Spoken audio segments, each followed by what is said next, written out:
வணக்கங்க. இது அங்காளம்மன் சத்யா வீடியோ. அனைவருக்கும் இனிய காலை வணக்கங்க. இன்றைக்கி மகா சிவராத்திரி.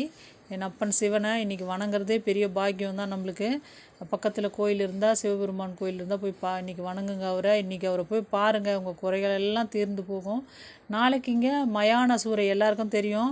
அம்மா அங்காள பரமேஸ்வரியோட ஆட்டம் ஆரம்பம். அன்றைக்கி அந்த அம்மா ஒரு ஊரில் இருந்தால் என்ன ஒரு தோரணையாக சுடுகாட்டுக்கு கிளம்பும் தெரியுங்களா? அத்தாடி ஆத்தா, அந்த பார்க்குறதுக்கே கண் கோடி வேணுங்க. நம்ம வேண்டதே மறந்துட்டு அந்த அம்மாவை பார்த்துட்டுருப்போம். அந்த மாதிரி அந்த அம்மா ஒரு ஊருக்கும் பம்பை உடுக்க என்னங்க, பறை இசை முழங்கும், அப்படியே அதிரும். அந்த மாதிரி அப்படி ஒரு வாரமாக சுடுகாட்டுக்கு ஒரு ஊர்லேயும் பயங்கர தோரணையாக கிளம்பும் அந்த அம்மா. கிளம்பி போய் சுடுகாட்டில் அந்த மண்ணை களைச்சிட்டு அந்த சுடுகாட்டில் ஒரு ஆட்டம் போட்டுட்டு அந்த அம்மா கோயிலுக்கு திரும்பவும் பாருங்கள். நீங்கள் அந்த டைமில் என்ன கேட்டாலும் கிடைக்குங்க உங்களுக்கு. உடல்நல பிரச்சனையா, இல்லை எதிரிகள் தொல்லையா, இல்லை என்ன பிரச்சனை, எனக்கு தாயை கல்யாணம் ஆகலையா, இல்லை குழந்தை குட்டி இல்லையா, எது கேட்டாலும் கொடுப்பா அந்த அம்மா. அன்றைக்கி போய் நாளைக்கு